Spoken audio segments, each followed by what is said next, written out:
पिछले 24 घंटे से लगातार यह चर्चा चल रही है कि सब कुछ ठीक हो गया है।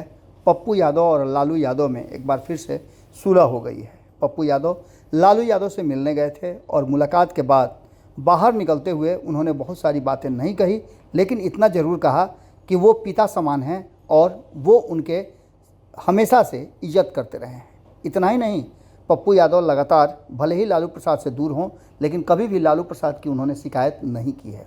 उन्हें एक आदर्श राजनीतिज्ञ मानते रहे हैं और बिहार की राजनीति में उनके योगदान को हमेशा से सराहते रहे हैं।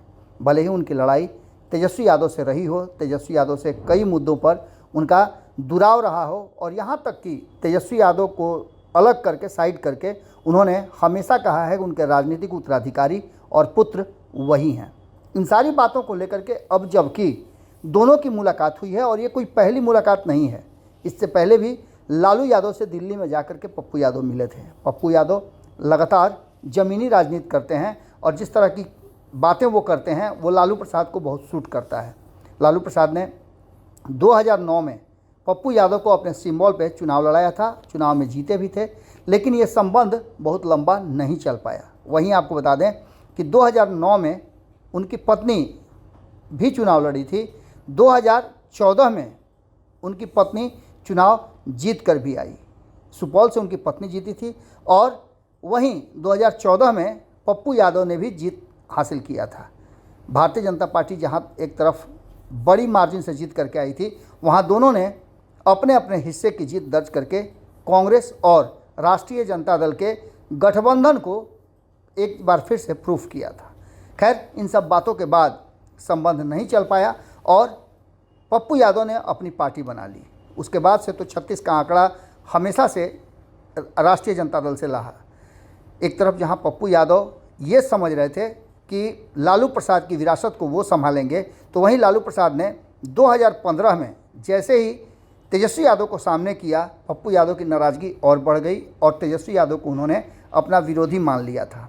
लेकिन इस बीच में एक बहुत तेज़ी से घटनाक्रम बदला और जैसे ही नीतीश कुमार एनडीए छोड़कर महागठबंधन में आए तो चीज़ें बदलने लगी और उस बदलाव के साथ साथ पप्पू यादव में भी बदलाव हुआ। पप्पू यादव को जब इफ्तार पार्टी में निमंत्रण मिला तो पप्पू यादव ने उसे स्वीकार कर लिया। एक लंबे समय के बाद पप्पू यादव राबड़ी आवास लालू प्रसाद के परिवार के किसी सदस्य से मिलने के लिए पहुंचे थे और इस तरह से कार्यक्रम में इस मुलाकात के बाद ये बातें चर्चा में हो गई कि पप्पू यादव अब महागठबंधन का हिस्सा बनेंगे और इस बीच उन्होंने कई बार अपने बयानों से भी ये बात साबित किया कि वो भारतीय जनता पार्टी और एनडीए के विरोध में महागठबंधन का सपोर्ट कर रहे हैं। अब इन सारी स्थितियों को देखते हुए एक बात तो तय मानी जा रही थी कि पप्पू यादव की लालू प्रसाद से मुलाकात के बाद कई रास्ते खुलेंगे, लेकिन सबसे बड़ा इसमें जो पेंच है वो ये है कि क्या लालू प्रसाद से सुलह कर लेने और लालू प्रसाद से कोई आशीर्वाद ले लेने, कोई डील कर लेने का मतलब यह है कि वो उन्हें प्राप्त भी हो जाएगा। सबसे बड़ी बात यह है कि तेजस्वी यादव पार्टी और पूरे फैसले पर अपना नियंत्रण रखे हुए हैं और अंतिम फैसला उन्हीं का होगा। अब देखना दिलचस्प होगा कि चर्चाएं चल रही हैं कि जिस तरह से रंजीता रंजन का सुपौल सीट खाली हुआ है, उस पर पप्पू यादव ने अपनी डिमांड रखी है लालू प्रसाद के पास कि वो सीट उन्हें दिया जाए। हालांकि इस सीट पर अभी भी कब्जा महागठबंधन का भी है, जदयू के वहाँ से एमपी हैं, लेकिन कई सीटों पर हमने आपको विश्लेषण करके बताया था कि राष्ट्रीय जनता दल अपना उम्मीदवार खड़ा करना चाहती है।